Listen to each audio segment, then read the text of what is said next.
B pharm complete हो गया है, अब जॉब क्या चूज़ करें।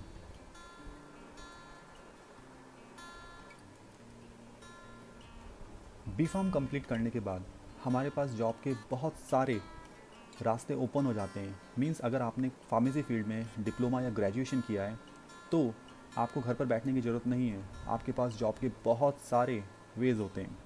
जैसे कुछ कॉमन हैं, drug inspector, pharmaceutical marketing field, quality control and production, as a pharmacist, medical underwriting, या अपना खुद का बिजनेस या अपना खुद का मेडिकल स्टोर, या आगे पढ़ा जाए। तो इसी टाइप के कुछ क्वेश्चंस हमारे माइंड में अक्सर आते हैं जब हमारा बी फार्म कंप्लीट हो जाता है कि हम कौन से फील्ड में जॉब चूज़ करें या हमें आगे स्टडी करनी चाहिए। चलिए आज इसी तरीके के क्वेश्चंस को की क्वेरीज़ को दूर करेंगे। स्टूडेंट्स, अगर आपने अभी तक हमारे चैनल को सब्सक्राइब नहीं किया है तो जल्दी से सब्सक्राइब कीजिए दी फार्मा पाठशाला को, ताकि आपको फ्यूचर से रिलेटेड, फार्मेसी फ्यूचर से रिलेटेड जो भी वीडियोज़ हों आपको सबसे पहले मिल सकें। या इसके सिवा हमें आगे पढ़ाई करनी है, मीन्स हायर स्टडी में भी जाना है, तो भी हमारे लिए आगे एक ब्राइट फ्यूचर होता है। चलिए वन बाय वन देखते हैं हमारे पास कौन कौन सी जॉब्स होती हैं बी फार्म कंप्लीट होने के बाद। ड्रग इंस्पेक्टर, फार्मेसी फील्ड की वन ऑफ द मोस्ट रिवॉर्डेबल जो जॉब होती है वो है ड्रग इंस्पेक्टर की। बेसिकली जो ड्रग इंस्पेक्टर होता है उसकी जो ड्यूटी होती है वो इंश्योर करता है किसी भी ड्रग की क्वालिटी, सेफ्टी, जो भी प्रोडक्शन हम कर रहे हैं ड्रग का उसकी क्वालिटी और सेफ्टी की वो चेक करता है।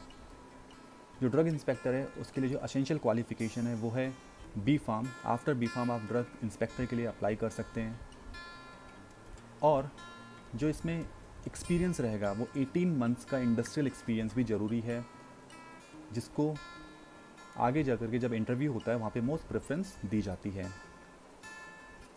वन ऑफ दी जो ड्रॉबैक है इस जॉब का वो ये है इसमें कम वैकेंसीज़ का आना, क्योंकि जो ड्रग इंस्पेक्टर की वैकेंसीज़ हैं वो जो स्टेट होती है, स्टेट गवर्नमेंट तय करती है और वो बहुत ही कम आती हैं। मींस एक स्टेट में जब वैकेंसीज आती हैं तो वो बेसिकली 4 to 5 वैकेंसी से ऊपर नहीं होती है।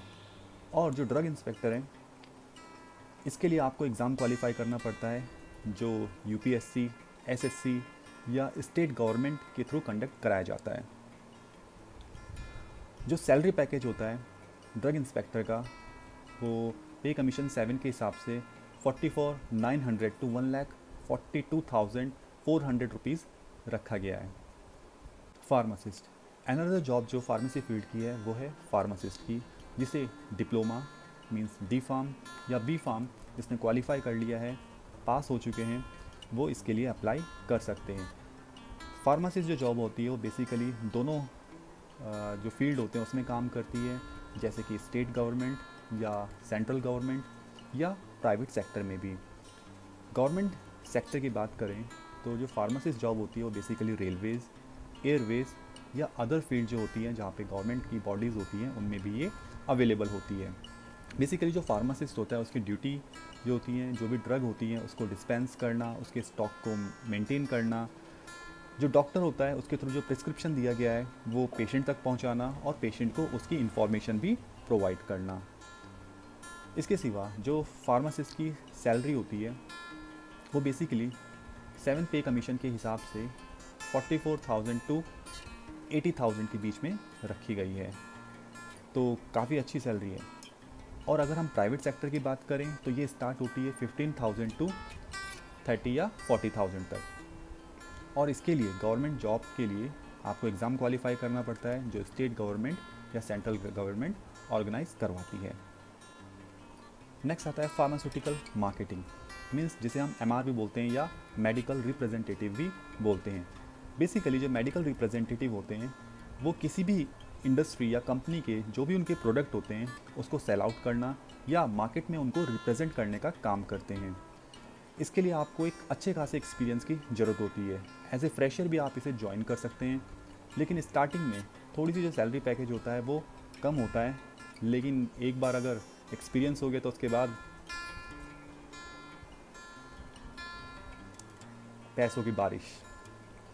इसके लिए आपके अंदर फिज़िकल स्टैमिना भी चाहिए होता है, मींस जो आपका एरिया है वहाँ पे आपको किसी भी टाइम एनी टाइम जो भी होता है डॉक्टर के पास आपको अवेलेबल होना पड़ेगा। तो इसी के लिए आपके अंदर फिज़िकल स्टेमिना भी होना चाहिए, आपकी नेटवर्किंग स्ट्रांग होनी चाहिए आपके एरिया की, और साथ ही साथ one of the most important point आपकी कम्युनिकेशन स्किल वो अच्छी होनी चाहिए। मीन्स आपको इंग्लिश एंड हिंदी का अच्छे तरीके से ज्ञान होना चाहिए।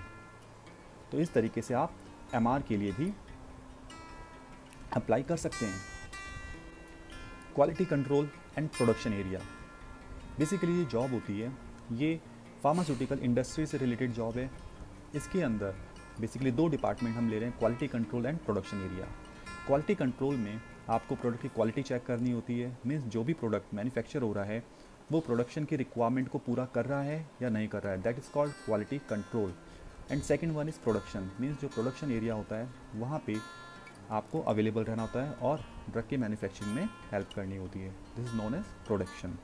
जो सैलरी पैकेज है वो स्टार्टिंग जो रहेगा 15 to 20,000 रहेगा।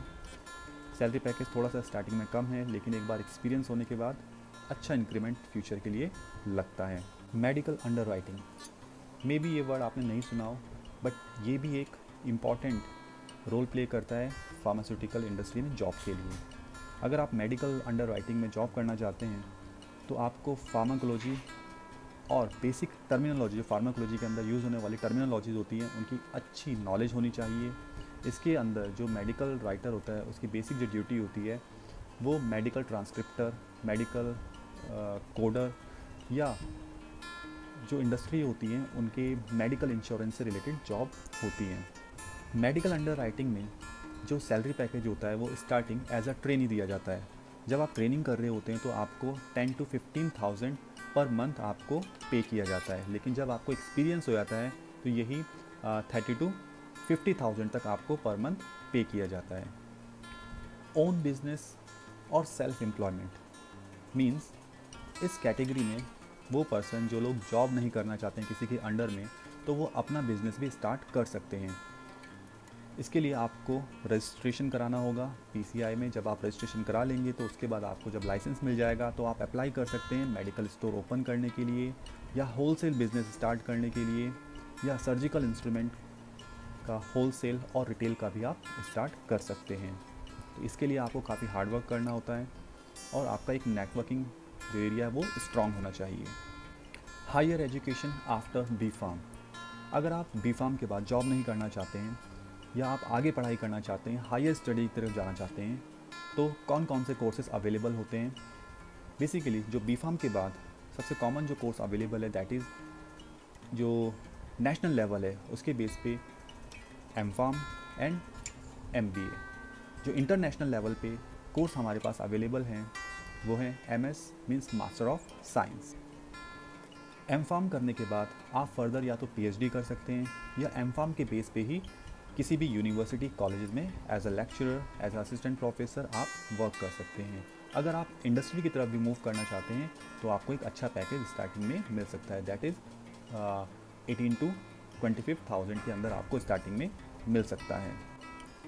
इसके सिवा अगर आपको इंटरनेशनल लेवल पे हायर एजुकेशन चाहिए तो आपको कुछ एग्ज़ाम होते हैं जैसे टॉफल, GRE या IELTS। इनको आपको एक अच्छे स्कोर के साथ क्लियर करना होता है। इसके बाद आप अब्रॉड में पोस्ट ग्रेजुएशन डिग्री के लिए अप्लाई कर सकते हैं।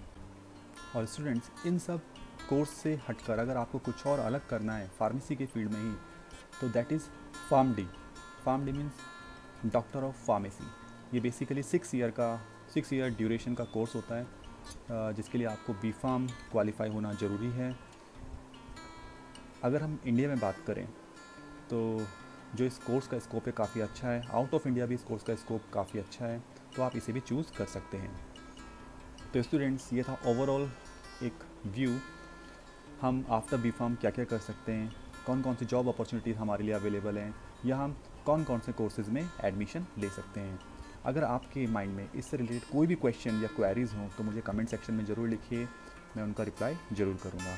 तब तक के लिए देखते रहिए दी फार्मा पाठशाला। Thank you so much.